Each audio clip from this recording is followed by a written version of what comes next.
what's the deal? It's your boy Original back with another one for y'all. Check this out. We got another video I want to react to. Now, this video is titled Anti-Gravity Technology Hidden in Nature, right? I can't pronounce Victor Glenbigov. It's like some Russian shit. But this was interesting to me. It caught my eye because it had the Egyptian scarab beetle. And I remember a while back, just when I was researching like different symbols of Egypt, I came across this beetle because the scarab beetle, it's like everywhere in Egypt, and they got like big structures. So I was just looking up the significance of it, and it meant like a renewal, like a rebirth of life. But this beetle, it was strange because it don't fly like how normal bugs and shit fly. Like, it kind of hover, and then the wings got some magnetic properties. Like, it was all on this little video I watched about the scarab beetle. But when I saw the anti-gravity technology hitting in nature, like this video, I think they about to put two and two together. So I want to react to this with y'all. Just give y'all my perspective on this topic. But stick around, watch the whole video. It should be interesting. It's your boy. Let's go.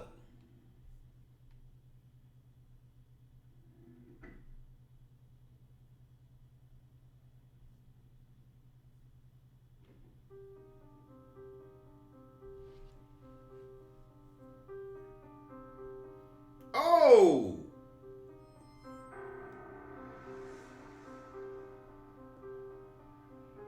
Did y'all see that?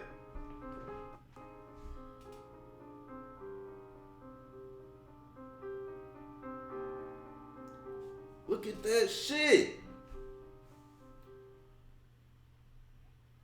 For generations, humans have been on a quest to understand the mysteries of hyperdimensional physics and unlock the secrets of anti-gravity. Many scientists consider anti-gravitational technology to be the Holy Grail of the 21st century. You see, they already got that anti-gravity technology stuff they talking about. You see, what happened was when a spacecraft crashed on Earth, right? Wherever there's a military base at in the United States, it's been a fucking crash. But wherever they crash, they reverse engineer the technology so they know about all this shit. Technology that will completely change human civilization and bring about a new age on Earth and beyond. That's the age of Aquarius. That such technology is possible is backed up by the countless UFO videos and sightings all around the world.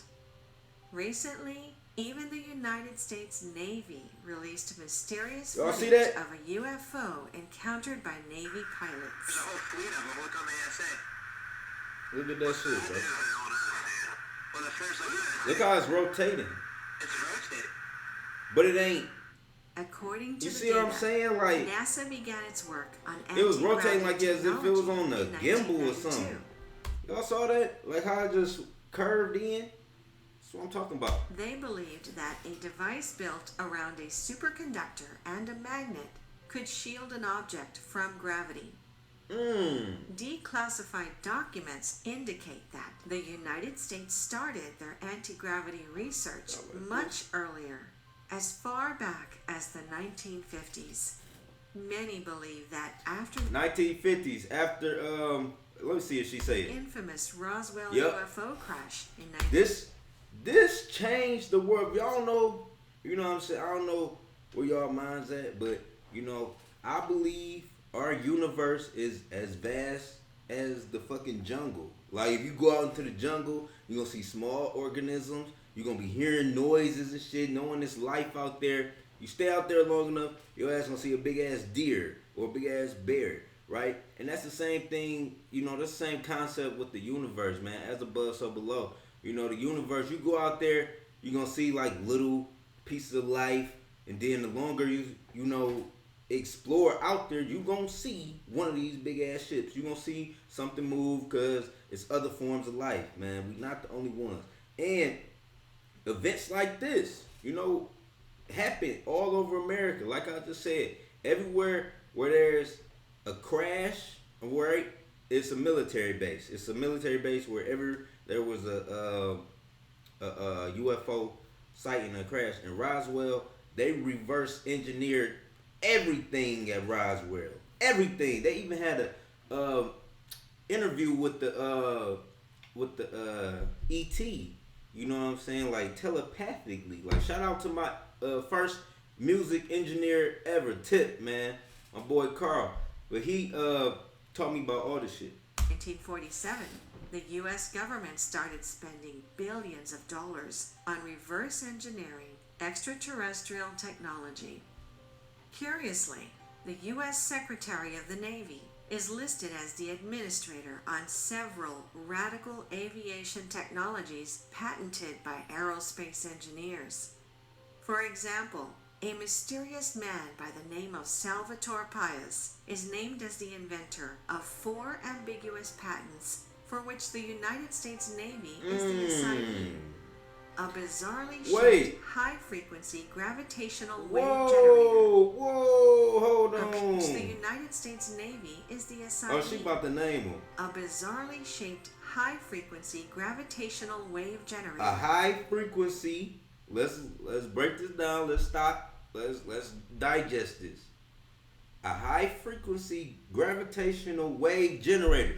This is a patent. This is something they've created. This is something they got the model for, and basically, nigga, you add, it's basically to a nigga who know how to set this up, a manual, right? They already patented it, so they can make a high-frequency gravitational wave generator. If that ain't some intergalactical alien technology. A piezo-electricity-induced high-temperature superconductor. An electromagnetic piezo. They got piezos. All right, I'm getting a little too excited. And method to generate an electromagnetic field Boy. that could deflect asteroids. And perhaps strangest of all, a craft using an inertial mass reduction device described in the patent as hybrid aerospace undersea craft, which, due to the physical mechanisms enabled with the inertial mass reduction device, can function as a submersible craft capable of extreme underwater speeds. There is a lack of water.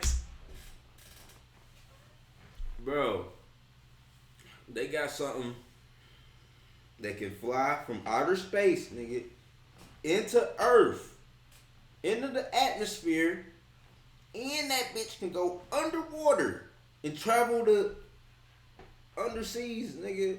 You know what I'm saying? Y'all gotta pay attention, bro. Y'all gotta pay attention. The truth be right in our face, but y'all, you know, a lot of people gonna take a blind eye to this. A lot of people probably gonna be laughing and shit. You know, not even taking this shit serious. But I really believe, you know what I'm saying? You know, I pray to the universe. You know what I'm saying? The stars, the heavens above. I know what's going on. Skin friction and enhanced stealth capabilities.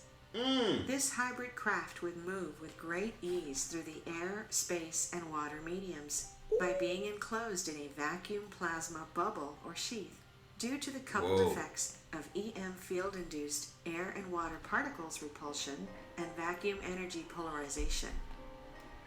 While all are relatively outlandish sounding, the latter was personally vouched for by the Chief Technical Officer of the Naval Aviation Enterprise, who claimed the Chinese were already developing similar technologies. Although the U.S. had not admitted to possessing such a craft, countless people have witnessed a strange triangular UFO in the sky, which looks exactly like the mysterious craft from the patent. But if there is still doubt, take a look at this Google Earth image, spotted a few years back in Australia. Caught him.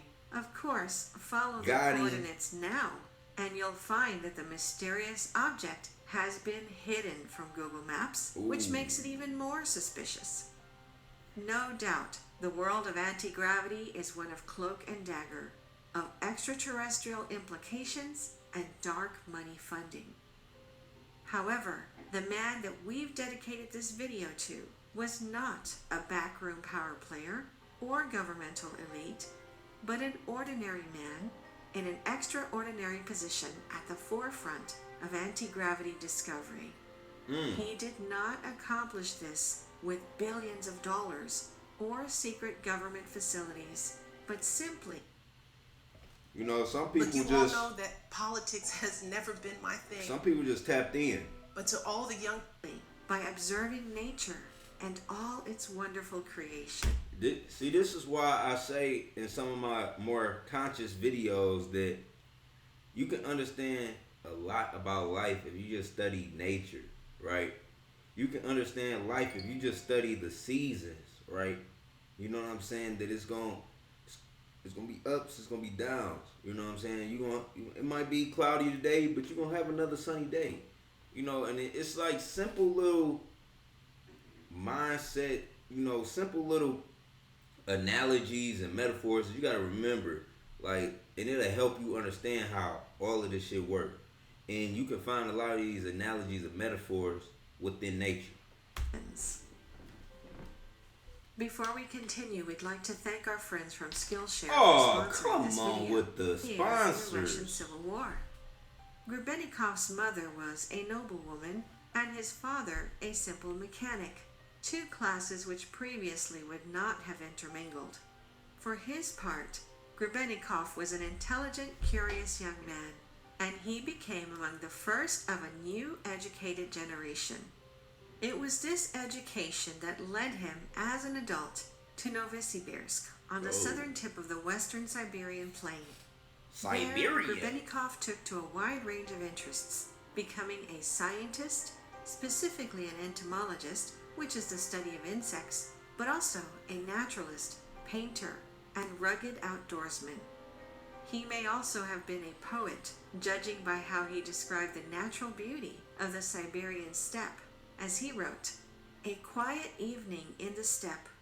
The sun's red disk has already touched the faraway misty horizon. Pods of ducks gleam over the evening lake." What could this mean? Grubenikov wondered, his intent to camp under the stars. As he laid his head on a makeshift pillow, Grubenikov was overcome with an unpleasant feeling, a headache, ringing ears, and a metallic taste in his mouth. He realized that he had set up camp on top of an underground bee city, that, in fact, in his own words, the entire steppe is dappled with their holes like Swiss cheese, and in places almost like a sponge. What could this mean? Grubenikov wondered. He returned to the spot 4 more times through varying weather and times of day, and each time found the results the same. He noted that 5 meters away from the boundary of the bee city, he felt no effects, but as soon as he entered the area, he felt similarly unpleasant. This weighed on Grubenikov's mind for some time, until years later he happened to be in an area where another bee city had recently died, that is, collapsed as a result of erosion and the passage of time. While investigating the site, Grubenikov collected parts of the nest, the familiar honeycomb, and returned to his office. There he noticed the most unusual phenomenon. When he put his hand over the honeycomb, he could feel a heat emanating from it, a thermal sensation which made him lightheaded. He got others to try, and they reported similarly feeling heat or cold wind, having numbness in their fingers, or feeling as though their hand was being pushed around. Most peculiar, the cause of this could not be measured by any traditional scientific device.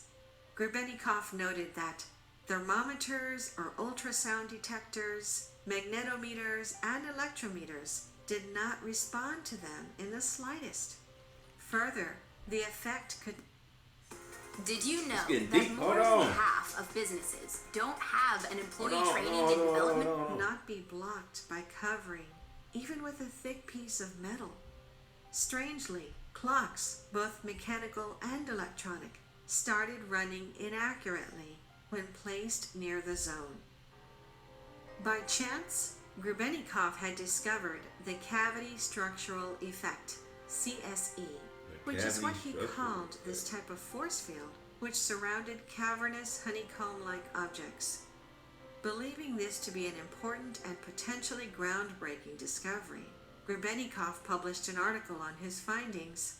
Surprisingly, the article went unnoticed or ignored in the mainstream scientific community. Thus, Grebennikov was left to continue the work himself. While his status as an entomologist was probably at least part... Why would they not explore something like that? So basically what they saying is anything with a honeycomb structure, it emits its own force field around it, right? And it can throw off the force fields of other things around it, like how he was getting a headache or how the watch was getting thrown off time. It has influence of the magnetic and gravitational pulls of us. Like we have a magnetic field around us, you know what I'm saying? We have a vibrational energy field around us, so it can be affected by like, you know, all the technology around us and shit. You know, that's why I got things like this. Like it's called organite. I keep stuff like that around me, cause like I'm real into the energy and the frequencies, and you know what I'm saying. I work on the internet, so I'm always around computers and cell phones and you know what I'm saying, Wi-Fi, all that shit. But yeah, partially responsible for the indifference of the scientific community. It was this vocation that allowed Grebennikov his next major breakthrough, a discovery that would change everything. In 1988, Grebennikov was examining the chitin shells of insects under a microscope when he noticed what he called an unusually rhythmic, extremely ordered, incomparable honeycomb, solid multidimensional composition, which looked as if it was pressed by some complicated automatic machine.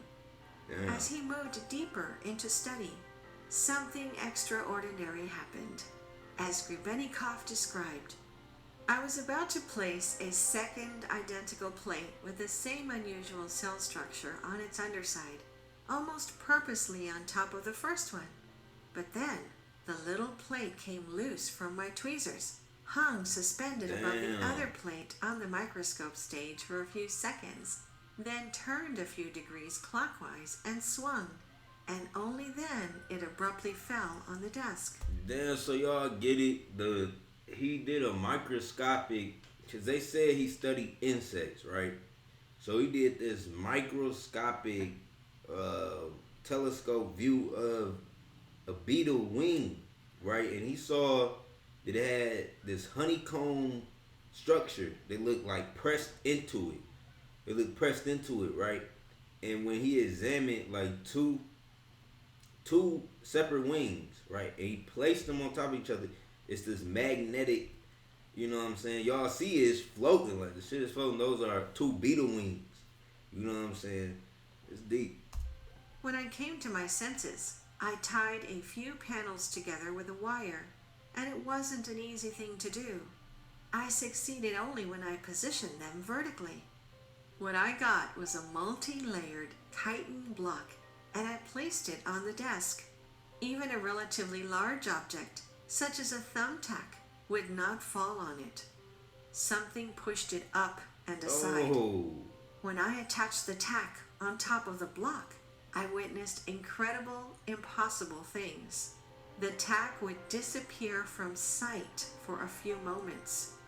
That was when I realized that this was no beacon, but something entirely different. This incredible discovery got Grebennikov thinking. Science suggested that some bugs should be too big to fly, based on the size of their wings and the speed of their wings' beat. Was the cavity structural effect caused by this incomparable honeycomb creating some sort of anti-gravity field, allowing the bugs to defy physics and fly?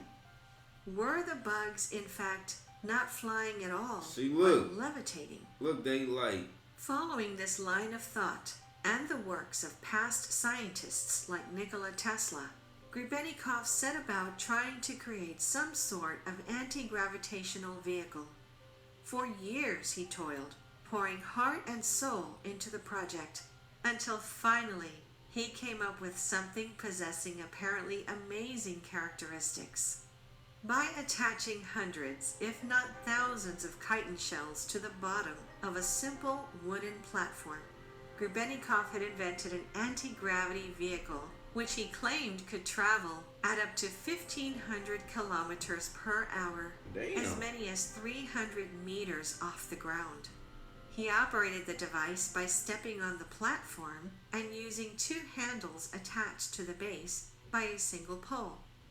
Despite the incredible speeds, the rider did not experience any effects, no inertia properties or dynamic pressure, almost as if they were ensconced in a bubble or force field.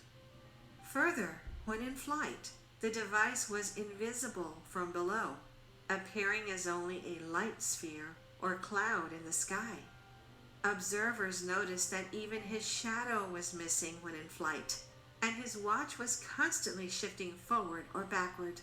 We know from Einstein that time, space, and gravity are intertwined. Humble in the face of such a potentially world-changing invention, Grebennikov believed that so-called real science should investigate his discovery. Thus he filed for it. So, the honeycomb structure, well, I gotta look more into that. That's some deep shit, man, because it said it literally create a force field around you. And you damn near invisible from certain angles. So that's crazy that something like this exists, right? And it hasn't been like further explored, to advance. Cause they got some shit that can advance civilization. Like I'm talking about, it'll look like we in 2150. You know what I'm saying? Like crazy numbers, man. So they got a lot of technology they could drop and release. But the beetle, you know what I'm saying? Like God didn't make no mistakes, man. And I think God is just a name for like this infinite creative source, right? It's like an energy that recreates itself and it cycles itself, like, and that can manifest as anything in the world, man. So it's just deep, like the intelligence behind this, like how everything was set up, like how bees, they just know how to create that. Like nobody is telling bees how to create a honeycomb. Nobody is like, you know what I'm saying? All this shit is happening naturally in nature. Like even the intelligence behind the human body, like how our heart beats, how our hair grows, how it repairs itself. If you get a cut, your body heals itself. And it's just a lot of intelligent shit going on that we really don't pay attention to, but because we probably feel like it's small. But like if you look at all this shit, like there's a lot of stuff like right in your face. They don't necessarily teach us this. They just tell you religion. Like they just push the same story, And when I see everybody going that way, I go over here and I ask some questions. You know what I'm saying? I'm not no sheep. You know what I'm saying? I don't just follow what everybody believe. I like questioning shit, and I believe, that this technology is, being reverse engineered. They got it. They literally got this shit sweet as hell, like an iPad. Nah, that bitch on an iPad now with the, you know what I'm talking about? They got a little Segway that they Jetsons. They got a whole facility. They testing all this. That's what I believe. You know what I'm saying? And I do believe like it's gonna come a time on Earth where, the energy is gonna be given to a normal person. It's gonna be just a normal person. You know what I'm saying? Because it's all light frequency. It's all light frequency. Like how this nigga figured that shit out. He literally got a frequency. He literally tapped into something. Like he probably wasn't being influenced by other people. You know what I'm saying? That's the thing about real geniuses, right? A real genius, you always alone. Like me, I spend a lot of time alone. I don't talk to people. I don't like getting people's opinions on shit. I like doing shit when I want to do it, how I want to do it. I don't care what you think about it. I just want to do it. You know what I'm saying? That's the difference between average people and geniuses. Average people, they gonna get something, and then they gotta ask people like, oh, how do you think this is good enough? Do you like this? Do you like this? Do you, all that pleasing shit. You know what I'm saying? But a genius, they had an idea, and whether you believe it or not, they believe it, and they will go fucking crazy. You know what I'm saying? Just to see that idea manifest. You know what I'm saying? And just to have that, you know, that sense like, I knew this was right. You know what I'm saying? So, yeah, it's your boy Young World. Anti-gravity technology is hitting in nature, right? They found out that the beehive, the honeycomb structure, emits its own frequency, emits its own Merkaba in a way. It has an energetic field around this structure, right? And this honeycomb structure was found within beetle wings. It was found within beetle wings, and they've done experiments where they take a bunch of beetle wings and they put them in they put it in this wooden plank. He put it in this wooden plank and allowed him to float in the air, right? But they said when he was floating, he didn't feel the turbulence of flying. Like, he didn't feel the turbulence. It felt as if he was encased in his own bubble, right? It felt as if he was encased in his own shit. So, this type of technology exists, man. We not being shown this for no reason. And I just can't wait till everybody wake up. You know, it's gonna happen for everybody else differently. You know what I'm saying? But you know what I'm saying, you just gotta be prepared. So I'm gonna just end the video off like that, man. I know I'm just rambling at this point. It's your boy Young World. Make sure you leave a like, make sure you comment, make sure you subscribe. I'm out. Peace.